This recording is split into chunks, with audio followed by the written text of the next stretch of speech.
Hello guys, कैसे हैं आप लोग। दोस्तों आओ, उम्मीद करते हैं कि अच्छे होंगे। उम्मीद करते हैं हम आपसे कि आप लोग बहुत अच्छे होंगे और हमारे वीडियो का फुल्ली एंजॉय कर पा रहे होंगे। दोस्तों हमने कुछ दिन से वीडियो डालना मतलब थोड़ा दिक्कत थी, इधर उधर टहलने में रहा तो दिक्कत थी, लेकिन इसके लिए आपकी पढ़ाई कोई बाधित नहीं होगी, ये उम्मीद है हमारी। तो देरी ना करते हुए हम अपने जो है क्वेश्चन पे चलते हैं। सूर्यास्त रॉकेट लॉन्चर सिस्टम के कथनों पर विचार करना। दोस्तों अभी हाल ही में नौसेना ने जो है इसका परीक्षण किया था रॉकेट सिस्टम का। इसके बारे में मैंने पिछले जो भी लेक्चर्स हैं उनमें डीप में डिस्कस कर रखा है। तो दोस्तों यहाँ पे ज़रूरी नहीं है कि उसको पूरी तरीके से बताया जाए, ठीक है, कि सूर्यास्त क्या है क्या नहीं है, इसके बारे में पूरी तरीके से बता दिया गया है। हालांकि यदि आप पिछला वीडियो देखें हैं तो फिर कोई दिक्कत नहीं होगी।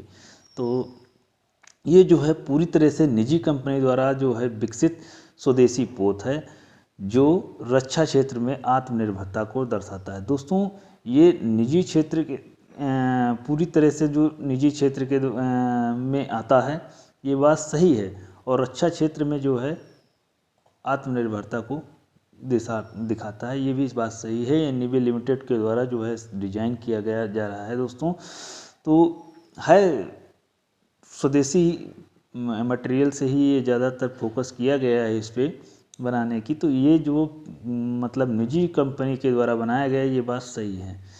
यह केवल गाइडेड मिसाइलों को दागने की सक्षम है। ये गाइडेड ना गाइडेड दोनों मिसाइलों को एक प्रकार से दागने में सक्षम है। दोस्तों ये मल्टी बैरल क्षमता का अभाव है, गलत बात है। ये जो है एक साथ कई चीज़ें कई जो है मतलब मिसाइलें दाग सकता है। तो यहाँ पे मल्टी बैरल का काम भी ये करता है, अभाव इसमें है नहीं।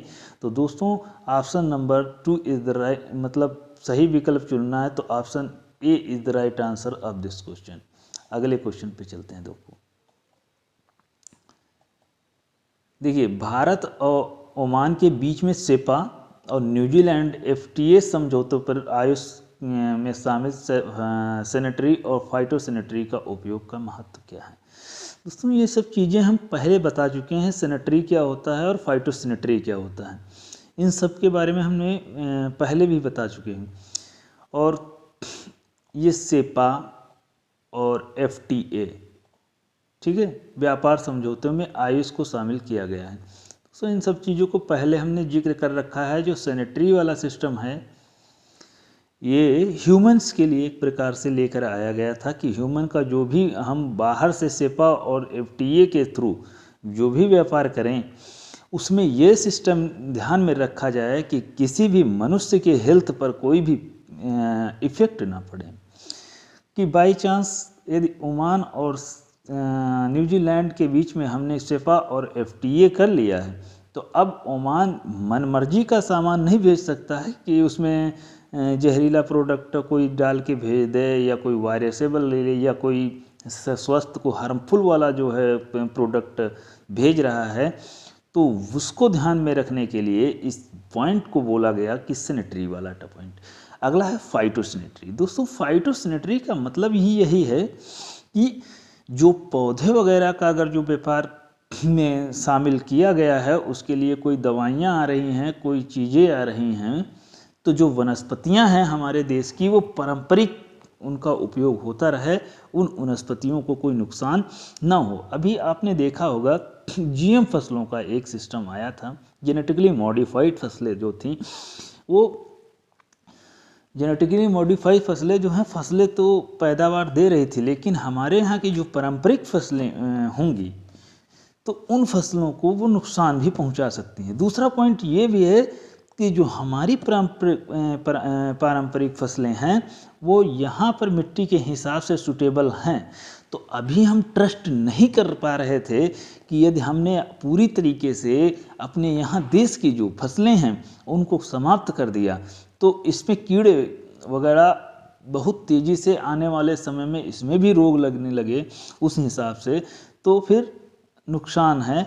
वो फ़ायदा नहीं होगा और हमारे यहाँ का खाद्य सिस्टम पूरा डैमेज हो जाएगा। जितना हमने जो है अपने हरित क्रांति के माध्यम से जो सिस्टम अपना जो है डेवलप किया है वो सब बेकार हो जाएगा, जिसकी वजह से दोस्तों ये सब चीज़ें की गई हैं कि फाइटोसैनिटरी का बस यही सा मतलब है, जो वनस्पतियों में कोई भी ऐसी वनस्पति यहाँ पे न लाई जाए, कोई भी इस तरह का कीड़ा मकोड़ा हमारे देश में ना आए। यदि मान लो कोई फल फ्रूट्स वो लोग मतलब एक्सपोर्ट कर रहे हैं वहाँ से, तो वो जब वो फल फ्रूट विदेशी लोग यहाँ पे एक्सपोर्ट करें तो उन फल फ्रूट्स में ध्यान रखा जाए कि कोई भी इस तरह का कीड़ा नहीं आना चाहिए भारत में, जिससे भारत की जो भी मतलब कृषि चल रही है उसको नुकसान पहुँचे। इस बात को ध्यान रखा गया जाए, ठीक है। तो यही चीज़ फैक्ट्री और फाइटोसैनिटरी है। इसके बारे में हमने डिटेल में चर्चा की थी दोस्तों पिछले लेक्चर्स में, बट अब यहाँ पे हम कर दिया है, कोशिश किया है एक्सप्लेन करने की। तो अगर आप यहाँ पे देखिए, SPS उपाय सुनिश्चित करने निर्यात किए गए आयुष उत्पाद करने वाला देश स्वास्थ्य और सुरक्षा मानकों का उल्लंघन ना करे। तो ये बात सही है दोस्तों, इन्हीं बातों को किया गया है, स्वास्थ्य और सुरक्षा के मानकों को, बट यहाँ पे दिखाया नहीं गया। पौधों के लिए बात की गई है, पौधों को भी बात कर सकते हैं। तो ये फाइटोसैनिटरी जो है वो उसी पौधों के लिए ही है, ठीक है, फसलों के लिए ही है दोस्तों। इन समझौतों के तहत जो है भारत ने आयुर्वेदिक उत्पादों के लिए GI टैग को अंतर्राष्ट्रीय स्तर पर मान्यता दी है। दोस्तों ऐसा कोई मतलब नहीं है स्वतः मान्यता मिल जाएगी, ऐसा कोई मतलब वैसा सिस्टम नहीं है। जो GI टैग जो होता है वो अलग तरीके से उसकी जो है कानून होते हैं, उसके लिए इसका कोई ख़ास कानून नहीं होता है। इन समझौता का कोई मतलब नहीं होगा तो ऐसे तो GI टैग वाले ही एक्सपोर्ट किए जाएं, उसका कोई सिस्टम नहीं है दोस्तों। GI टैग वाला सिस्टम बिल्कुल यहाँ से अलग है, वो ये क्वेश्चन इसलिए गलत है दोस्तों। तो option number first is the right answer. तो option A is the right answer दोस्तों। अगला पॉइंट चलते हैं।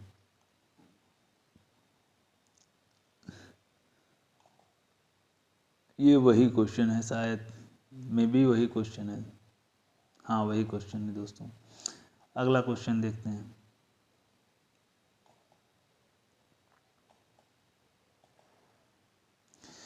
देखिए हाल ही में जो है संयुक्त राज्य अमेरिका का इंटरनेशनल सोलर अलायंस और बहुपक्षीय समझौतों से हटने के संदर्भ में निम्नलिखित कथनों पर विचार कीजिए। तो दोस्तों अभी कई सारे समझौतों से अमेरिका जो है वो हटने की बात की है। इंटरनेशनल सोलर अलायंस, अमेरिका नहीं चाहता है कि अब वो सोलर अलायंस में जो ये फ्रांस और इंडिया के नेतृत्व में इसमें जो है वो पार्टिसिपेट करे। तो सोलर अलायंस वाला सिस्टम से ये जो है अमेरिका हटने का निर्णय लिया, इसको फ़ायदा नहीं दिख रहा है तो इसने हटने का निर्णय लिया है। पेरिस के जो जलवायु समझौते हैं उनसे भी ये हटने का निर्णय लिया है। ये कहता है कि हमारे पर ये सब बाउंडेड लगाते हैं और हमारा हिस्सा वगैरह इसमें ज़्यादा है, तो उससे भी उसने हटने का निर्णय लिया। अमेरिका करना क्या चाहता है ये पता नहीं दोस्तों, लेकिन ये इस बात साफ जाहिर करता है कि अमेरिका एक डोमिनेटिव कंट्री बनना चाहता है और इसलिए इन समझौतों से वो अलग होना चाहता है। अब जो ट्रंप का प्रशासन इस समय आ गया है तो दोस्तों यही होने वाला है। तो यहाँ पे इंटरनेशनल सोलर अलायंस और अन्य बहुपक्षीय समझौतों से हटने का इसने जो है निर्णय लिया है। ये बात के हिसाब से अगर जो हम ऑप्शंस को देखें तो किसी देश का ISA से हटना तभी होता है जब संयुक्त राष्ट्र सुरक्षा परिषद को लिखित सूचना दे। तो दोस्तों ISA का एक अलग सिस्टम है और संयुक्त राष्ट्र सुरक्षा परिषद वो अलग है, इससे कोई रिलेशन है नहीं दोस्तों। संयुक्त राष्ट्र सुरक्षा परिषद का इससे कोई रिलेशन है नहीं, तो फर्स्ट इज द रॉन्ग हो जाता है दोस्तों, क्योंकि ये अलग अलग संस्थाएं हैं, अलग संस्था है UNSC, उससे कोई संबंधित है ही नहीं, जोड़ है ही नहीं, तो फिर वो ऑप्शन गलत हो जाता है। अमेरिका ने यह कदम वैश्विक सार्वजनिक वस्तुओं के वित्त पोषण में बड़ा अंतर पैदा कर सकता है। जो ग्लोबल पब्लिक गुड्स हैं वस्तुएं हैं उनके वित्त पोषण के लिए ये चीज़ें बड़ा जो है एक प्रकार से अंतर पैदा कर सकता है। ये बात सही है कि ये अंतर पैदा कर सकता है, ये सही हो सकता है, क्योंकि कई सारे समझौतों से ये बाहर हो रहा है, कोई एक सोलर रिलायंस से ही बाहर नहीं हो रहा है। जो अगला पॉइंट यहाँ पे देखिए, ये कदम जो है सीधे तौर पर पेरिस समझौते के तहत कॉमन बट डिफरेंशिएट रिस्पॉन्सिबिलिटी के सिद्धांत को भी चुनौती देता है। तो अभी हमने बताया पेरिस वाले जो समझौते हैं उस पर भी ये एक प्रकार से ये अलग होने का निर्णय लिया है। तो फिर कॉमन बट डिफरेंशिएट रिस्पॉन्सिबिलिटी का सिद्धांत जो उसमें लागू होता है तो उससे भी ये एक प्रकार से हटने का जो निर्णय लिया है, तो ये बात बिल्कुल सही है। तो दोस्तों 2 और 3 इज द राइट आंसर, यही इसका जो है सही आंसर होगा दोस्तों, 2 और 3, ठीक है। यही इसी के ऑप्शन इधर दिए थे, पहले ही दे दिए थे दोस्तों, उसमें कोई दिक्कत वाली बात नहीं। 2 और 3 इज द राइट आंसर, तो उसका कोई इधर उधर हो गया है, माफ़ करिएगा, उल्टा हो गया है। PDF हमें सही करना चाहिए था, कोई इतना टाइम नहीं हमारे पास, तो हम इन सब में काम कर पाएँ। अगला देखिए, ब्रिक्स वाला वो बात चल रही है दोस्तों। ब्रिक्स की तो बात ही अलग है। अभी ब्रिक्स से ब्रिक्स प्लस बन चुका है, 11 देश हो चुके हैं, जैसा कि आपको इसके बारे में हमने पहले भी बता चुके हैं दोस्तों। ब्रिक्स ने अपने जो भी मेंबर्स हैं उनका विस्तार कर लिया है और कर करके ब्रिक्स प्लस बना लिया है दोस्तों। इसमें कोई वो बात नहीं है। तो ब्रिक्स का कोई स्थायी सचिवालय और औपचारिक चार्टर नहीं है, पूरी तरह से वार्षिक सम्मेलनों पर द्वारा संचालित किया जाता है। तो बात ये 100% सही है, इसका कोई भी मतलब स्थायी सचिवालय नहीं है और कोई भी एक प्रकार से हेड माना नहीं जाता है, ठीक है, कि ये वाले आदमी हेड हैं। और सभी का जो है एक प्रकार से रोटेशनल आधार पर सभी को मौका मिलता है अध्यक्षता का, हर देश को एक प्रकार से अध्यक्षता का इसमें मौका मिलता है रोटेशनल के आधार पर। तो ये इम्पोर्टेंट बात है दोस्तों, ये बात सही है। अगला पॉइंट हम नीचे चलते हैं, देखते हैं। 2024 के बाद न्यू डेवलपमेंट बैंक की सदस्यता केवल ब्रिक्स सदस्यों तक ही सीमित कर दी गई है। दोस्तों ये बात बिल्कुल गलत है, कोई ज़रूरी नहीं न्यू डेवलपमेंट बैंक के जो सदस्य हैं उनकी सदस्यता, जो ब्रिक्स के देश हैं उन्हीं को सदस्य बनाया गया है, ऐसा नहीं है। पहले भी कई देश जो हैं वो इसकी जो है सदस्यता कर चुके हैं, तो ये बात गलत है। इसकी कोई ऐसा कोई अभी प्रस्ताव लाया नहीं गया है। अब हम यहाँ पे देखते हैं ब्रिक्स कंटिजेंट रिजर्व अरेंजमेंट का उद्देश्य जो है देश के अल्पकालिक भुगतान बैलेंस पेमेंट के समस्याओं के दौरान जो है वित्तीय सहायता प्रदान करना है।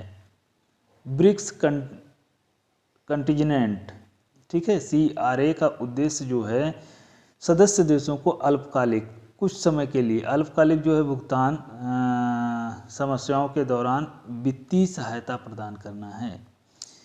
तो ये ऑप्शन जो है दोस्तों यहाँ पे सही सटीक बैठता है, तो फिर ये भी ऑप्शन सही है, वित्तीय सहायता ये देने का प्रयास करता है इसके थ्रू। तो 3 इज द राइट आंसर। तो फर्स्ट और 3 इज द राइट आंसर दोस्तों, कहीं दिख जाए तो वही सही कर देना, ठीक है दोस्तों। अगले क्वेश्चन पे चलते हैं। ब्रिक्स के ढांचे से रिलेटेड जो है दोस्तों ये क्वेश्चन है। हालांकि वीडियो लेंदी हो रहा है, फिर भी हम चाहते हैं कि हम कोशिश करें कि बनाने का प्रयास करें, लेकिन ज़्यादा लेंदी हो जाता है तो फिर वीडियो में मज़ा आता नहीं है उतना, तो हम नहीं चाहेंगे कि इसके आगे हम जाएं दोस्तों। इसी का है, हम नेक्स्ट पार्ट लेके आ जाएंगे, कोई दिक्कत नहीं है। इसी का नेक्स्ट पार्ट हम अभी अगले वीडियो में आपको डाल देंगे और उसको जो है आप ज़रूर देखिएगा, जिससे आपको जो है उसका बेनिफिट मिलेगा 100%। यदि आप इन क्वेश्चनों की प्रैक्टिस किए बैठे हैं तो आपको जो है कोई दिक्कत नहीं होगी। UPSC के स्टूडेंट्स के लिए ये क्वेश्चंस एक बहुत ही खास मायने रखते हैं। ये क्वेश्चंस जिस हिसाब से हमने फ्रेम किए हैं वो एग्ज़ाम में इससे बाहर क्वेश्चन नहीं पूछे जाएंगे, जो करंट बेस्ड क्वेश्चन आते हैं दोस्तों।